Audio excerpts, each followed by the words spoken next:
इस देश में पहले संस्थाएं सरकारी हुआ करती थी।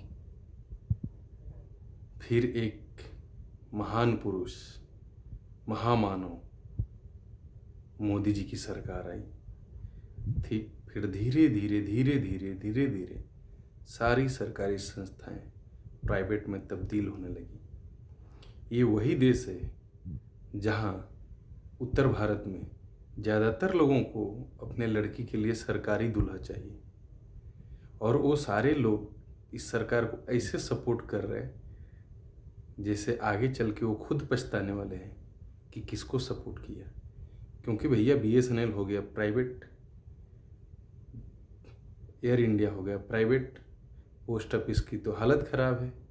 सरकारी नौकरी मिलने से रही, वैकेंसी निकल नहीं रही, निकल रही है तो एग्ज़ाम नहीं, एग्ज़ाम हुआ तो मेरिट लिस्ट नहीं, मेरिट लिस्ट हुआ तो अपॉइंटमेंट लेटर नहीं।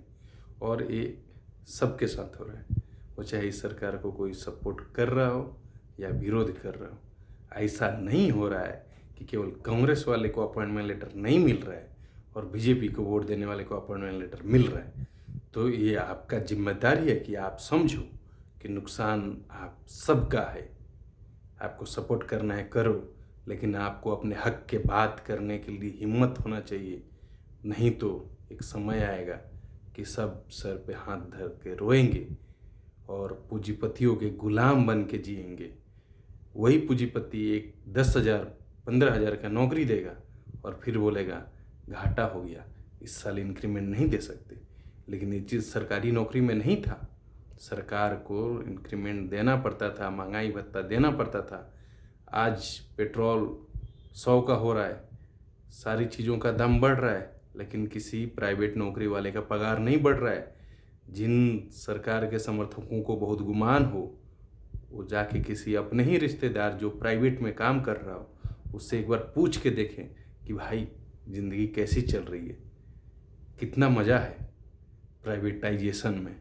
अगर इतना ही अच्छा प्राइवेटाइजेशन होता ना तो सरकारें इतने सालों से संस्थाओं को बचा के नहीं रखती। बहुत आसान था किसी भी सरकार के लिए किसी उद्योगपति के सारी संस्थाएं बेच देना, लेकिन ये सरकार कर रही है और इसका फल या इसका नतीजा अगला कई जनरेशन भुगतेगा, रोएगा रोएगा।